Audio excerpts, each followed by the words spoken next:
Everyone মই অন্য এটা ব্লগলৈ আপোনালোক সকলোকে স্বাগতম জনাইছোঁ আৰু আজি ব্লগটো আৰম্ভ কৰিছোঁ মাহঁতৰ ঘৰৰ পৰা। মই আচলতে সকাম খাবলৈ আহিছিলোঁ আৰু ঘৰলৈ আহিলোঁ, ভাবিলোঁ ব্লগটো ইয়াৰ পৰা ষ্টাৰ্ট কৰি দিওঁ আৰু কি খবৰ আপোনালোকে জনাব আৰু মোৰ ভিডিঅ'টো শেষলৈকে চাব। ভাল লাগিলে এটা লাইক কৰিব, শ্বেয়াৰ কৰিব, ছাবস্ক্ৰাইব কৰি দিব। ছাবস্ক্ৰাইব কৰি ওচৰতে থকা বেল বাটনটো লাহেকৈ প্ৰেছ কৰি দিব। ঠিক আছে তেতিয়াহ'লে ফ্ৰেণ্ড, আজি ভিডিঅ'টো ইয়াৰ পৰাই আৰম্ভ কৰিছোঁ আৰু আজি এযোৰ মেখেলা চাদৰ পিন্ধি আছোঁ। কেনেকুৱা লাগিছে কমেণ্ট কৰি জনাব আৰু চাই থাকিব ভিডিঅ'টো শেষলৈকে। আৰু এতিয়ালৈকে যদি লাইক কৰি দিব ভিডিঅ'টো শেষলৈকে।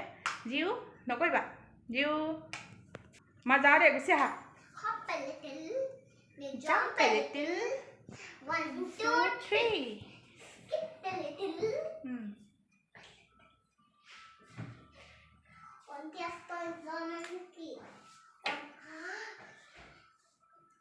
হেপালা গুচি আহা, গুচি আহা, গুচি আহা, গুচি আহা, গুচি আহা, নালাগে, গুচি আহা।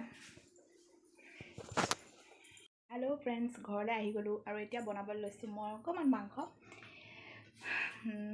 ৰেচিপি নিদিওঁ বাৰু, অকণমান আপোনালোকক দেখাবলৈ চেষ্টা কৰিম কেনেকৈ বনাওঁ, কি কৰোঁ আৰু চাই থাকিব ভিডিঅ'টো। আৰু অথনি গুচি আহিলোঁ মা ঘৰৰ পৰা আৰু আহি পেলাই ভাত বনাবলগীয়া আছে, ঘৰত ভাত বনাওঁ ব'লক।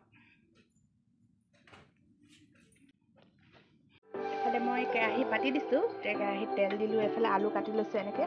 এইখিনি হ'ল আধা কেজি জোখৰ লোকেল মাংস, লোকেল চিকেন। আৰু এফালে বিলাহী আৰু পিঁয়াজ দুটা ডাঙৰ ডাঙৰ, আৰু এফালে মছলাখিনি সেইখিনি আৰু সেইখিনি দিয়ে বনাম, বাকী একো নাই, চিম্পলকৈ।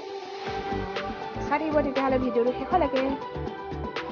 এইফালে আছে অকণমান নহৰু বটা, নহৰু আদা বটা, জলকীয়া নিদিওঁ, জলকীয়া পিছত লাগিলে লৈ খাব পৰা হয়, কিন্তু ল'ৰাটোৱে পটককৈ জ্বলা নাখাওঁ বুলি কৈ দিলে দিগদাৰ হয়, সেইবাবে জলকীয়া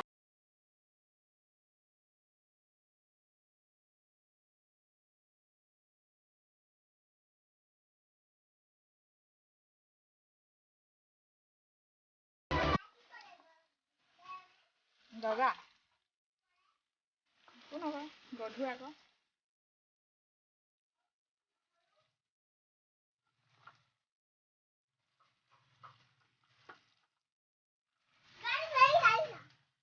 কি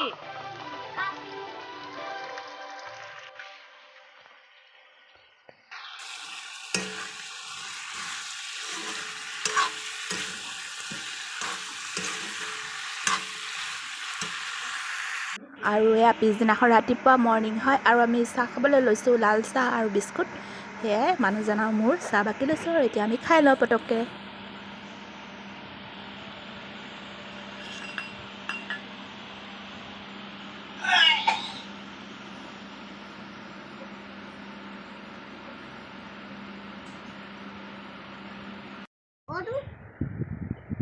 আৰু এইটো নেক্সট ডে ৰাতিপুৱা হয় আৰু মই আলু কাটিছোঁ, এয়া ফ্ৰাইড ৰাইচ অকণমান বনাম বুলি আলু পিঁয়াজ এনেকৈ কাটি লৈছোঁ। ৰাতিপুৱা সময়টোত আচলতে টাইমে পোৱা নহয়, পটাপট সকলোবিলাক কাম কৰিবলগীয়া হয়, সোনকালে আজৰি হ'লে ভাল লাগে। আকৌ পিছত ভাত বনাবলৈও থাকে আৰু ৰাতিপুৱা যিহেতু আমাৰ ভাত নাখায়, সেইবাবে কিবা নহয় কিবা এটা পাতলীয়া আহাৰ খোৱা হয়, সেইবাবে বনাব লাগে। আৰু ভাতটো 12টামান বজাত খোৱা হ'ব, সেইবাবে ভাবিলোঁ ফ্ৰাইড ৰাইচকে বনাই দিওঁ আজি। সদায়নো ৰুটি কিমানকৈ বনাই থাকিম, কেতিয়াবা বেলেগ বেলেগ খাবলৈও মন যায়।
বনাই লওঁ মই এটা ফেচ পেক।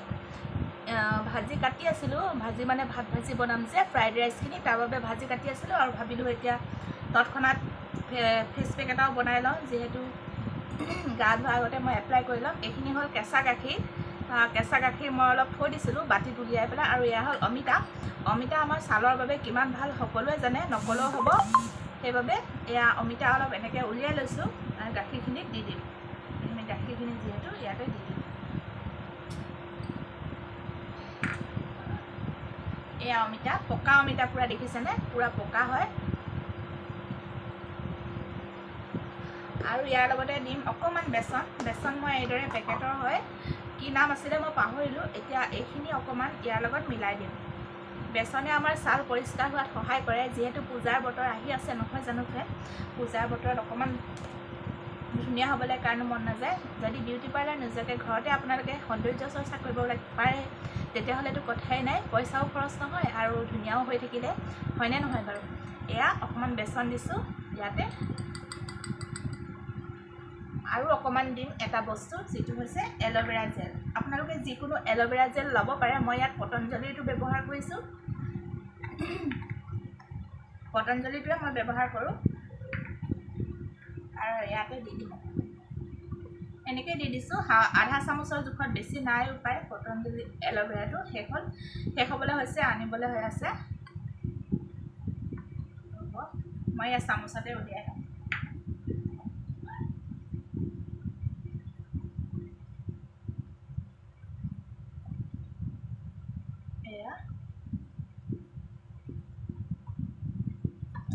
এয়া আপোনালোকে দেখিছেনে, 1 চামুচৰ জোখত, 1 চামুচৰ জোখত আৰু অলপ এল'ভেৰা জেল। এইখিনি মই ইয়াতে মিক্স কৰি দিম আৰু এইখিনি এটা ধুনীয়াকৈ মিক্স কৰি ল'ব। চাব যাতে অকণো গোটা গোটা ৰখি নাথাকে। আৰু ধুনীয়াকৈ মিক্স কৰাৰ পিছত ছালত এপ্লাই কৰি ল'ব। আৰু দেখা পাব আপোনালোকে, নিজকে দেখা পাবই কেনেকুৱা গ্ল'য়িং হয়।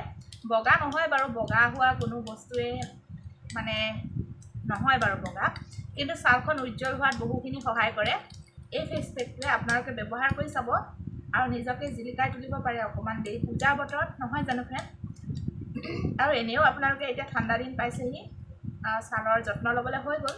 আৰু মই এনেকৈ কৰি থাকোঁ সপ্তাহত, যেতিয়াই টাইম পাওঁ তেতিয়াই কৰোঁ। আৰু আজি ভাবিলোঁ আপোনালোককো দেখাই দিওঁ, কিবা এটা কৰিলে দেখাবলৈ মন যায়, যাতে আপোনালোকৰো সহায় হওক। আৰু এইখিনি মই এতিয়া পেষ্ট বনাই ল'লোঁ আৰু অলপ পিছত এপ্লাই কৰি ল'ম। তাৰ আগতে মই ভাত ভাজিখিনি বনাই লওঁ। এইখিনি মই এতিয়া অকণমান দেৰি ফ্ৰিজত ভৰাই থৈ দিম, পিছত উলিয়াই এপ্লাই কৰিম। ঠিক আছে, গা ধোৱাৰ আগতে 10-15 মিনিট লগাই ল'লে হৈ যাব। এইখিনি এতিয়া মই ফ্ৰিজত ভৰাই থৈ দিম।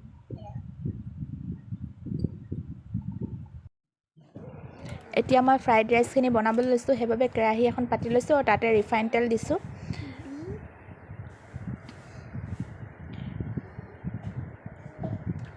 ৰিফাইন তেল আপোনালোকৰ যিমানটো পৰিমাণৰ লাগে, যিমানখিনি ভাত থাকে সিমানখিনি পৰিমাণৰ দি ল'ব। আৰু এতিয়া মই আলুখিনি কাটি লৈছিলোঁ যে, সেইখিনি প্ৰথমতে ভাজি ল'ম।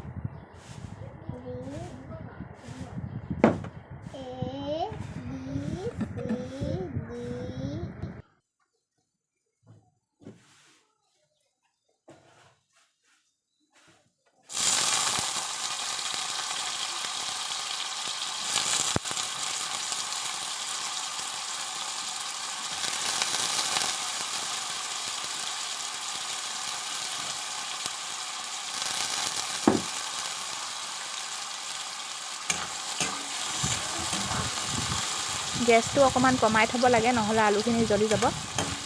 ফ্ৰাই হ'ব লাগিব, আলুখিনি সম্পূৰ্ণকৈ একেবাৰে গলি নগ'লেও হ'ব। আৰু এতিয়া অকণমান তাতে মই নিমখ দি দিছোঁ, যাতে আলুখিনিৰ লগত নিমখখিনি সোমাই যায়গৈ।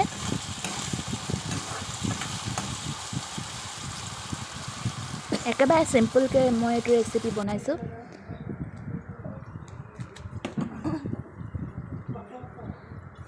এয়া চাওক। আৰু এইফালে মই পিঁয়াজ আৰু জলকীয়া দুটা কাটি লৈছোঁ মিহি মিহিকৈ। আৰু অকণমান ইয়াতে মই এতিয়া আলুখিনি নুটুকোঁ, ইয়াতে মই অকণমান চেনি দি দিছোঁ একেখিনি তেলতে। চেনি দিলে অলপ সোৱাদটো ভাল হয়, চেনি নিমখৰ কিবা এটা মানে ভাল লাগে, দি চাব। আৰু এতিয়া মই পিঁয়াজখিনি দি ল'ম। ইয়াত মই 2টা পিঁয়াজ লৈছোঁ, সৰু সৰু। পিঁয়াজটো বেছিকৈ হ'লে ভাল লাগে ভাত ভাজিত। আৰু এতিয়া মই জলকীয়া 2টা কাটি দিছিলোঁ যে সেইকেইটাও দি দিছোঁ আৰু এইখিনি অলপ ভালকৈ লৰাই ল'ম যাতে পিঁয়াজখিনি আধা ভজা হৈ যায়।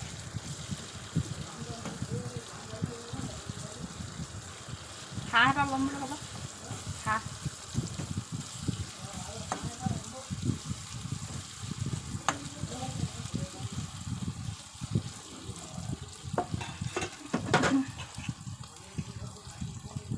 আৰু অলপ নিমখ দি দিছোঁ যিহেতু ভাতখিনি দিব লাগিব এতিয়া।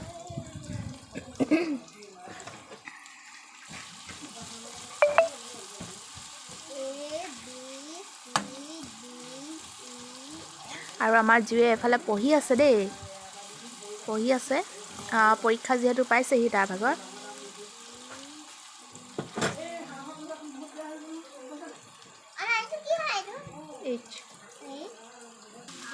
আৰু এতিয়া মই ভাতখিনি দি ল'লোঁ। এইখিনি যোৱাকালি ৰৈ যোৱা ভাত হয়, মানে কালি ৰাতি বনাইছিলোঁ যে সেয়া ৰৈ গৈছিলে, তাৰ ভাবিলোঁ বহুতখিনি ভাতে আছে সেইবাবে বনাই দিলোঁ আৰু ভিডিঅ'টো আজি মই ইমানতে অন্ত পেলাইছোঁ। যদি আপোনালোকৰ ভাল লাগিলে লাইক কৰিব, কমেণ্ট কৰিব আৰু ছাবস্ক্ৰাইব কৰিবলৈ একেবাৰে নাপাহৰিব, ছাবস্ক্ৰাইব কৰি দিব। আজিলৈ আহিছোঁ, বাই বাই।